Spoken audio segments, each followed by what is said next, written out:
Results for teacher in more dramatic fashion. For example, very few teachers in the study pushed students to create their own ideas.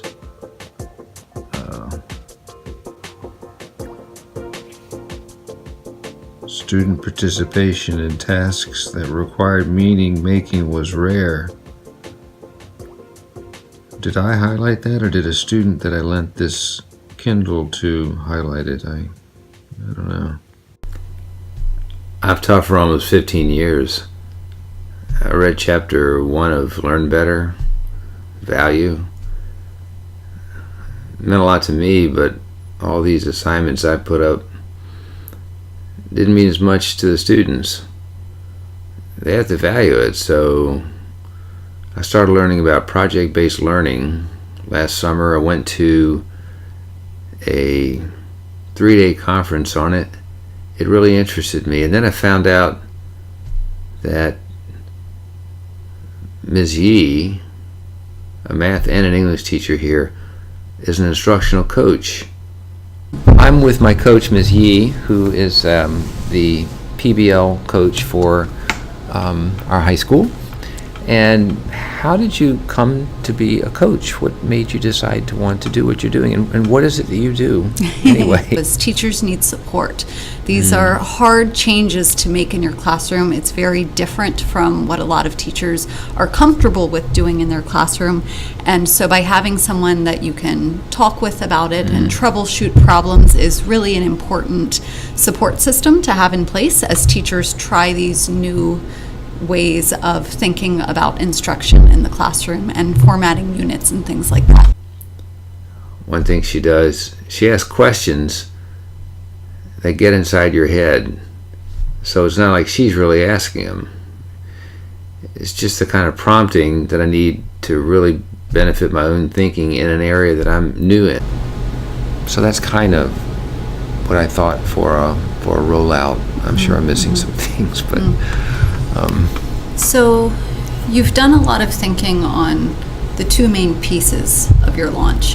The video piece that you want to almost use as an entry event to hook in your classes and show them a in-process model of where you'd like them to be at the end.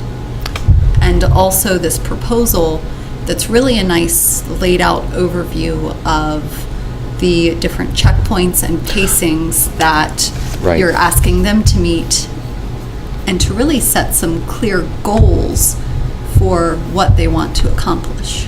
Right, I forgot about the checkpoints, but that's true. I want a timeline with some checkpoints. So we had talked last time about maybe having the students involved. It's been great to have a coach so that it would be somebody knows more about it than I do.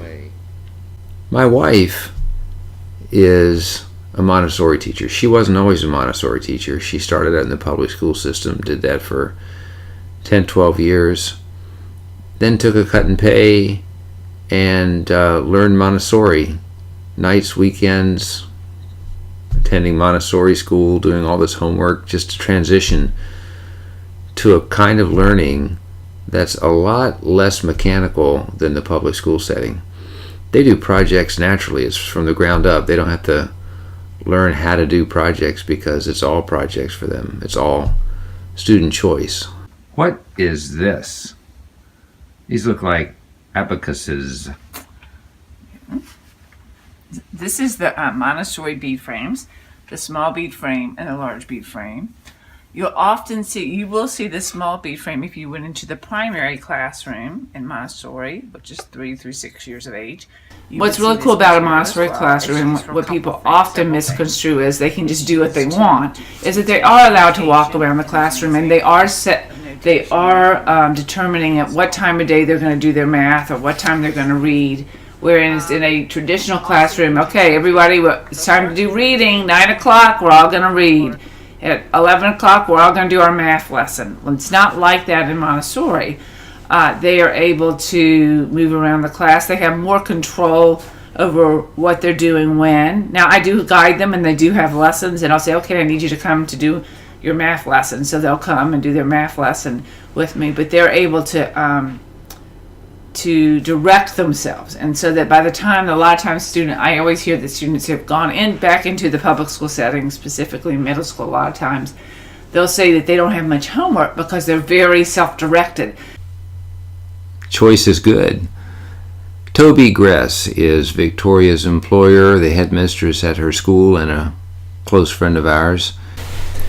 So Mrs. Gress, you've been working in Montessori for how long?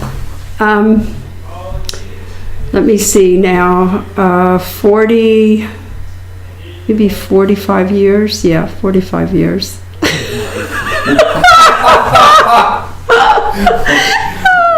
Why are you doing this? What is it all about that draws you to it and keeps you going? Well, I have to explain that when I first discovered Montessori, it brought together in a very tangible way all of the things that I really wanted to do with my life. Help people, help them grow, help them change, see dynamic change in front of me. And it happened with little children. It doesn't necessarily happen with adults, but it does happen with little children. The child is free to make choices. The choices are internally driven. They're not externally demanded. And this is probably the most critical part or difference between a traditional education and a Montessori education. That the most important thing that a child is given is the opportunity to find out what they really like to do and to follow it and pursue it, rather than being told what they must do and then they have to pursue it. So I kind of live with this, and I want to do it myself. That's what project-based learning is doing for me. My goal is to have one project that's based on project-based learning. My goal is not to have it be a great project, but just to have it to be a thorough project, one that goes from start to finish. Not too long, not too ambitious, but one that gets my feet wet. And from there, who knows? The sky's the limit.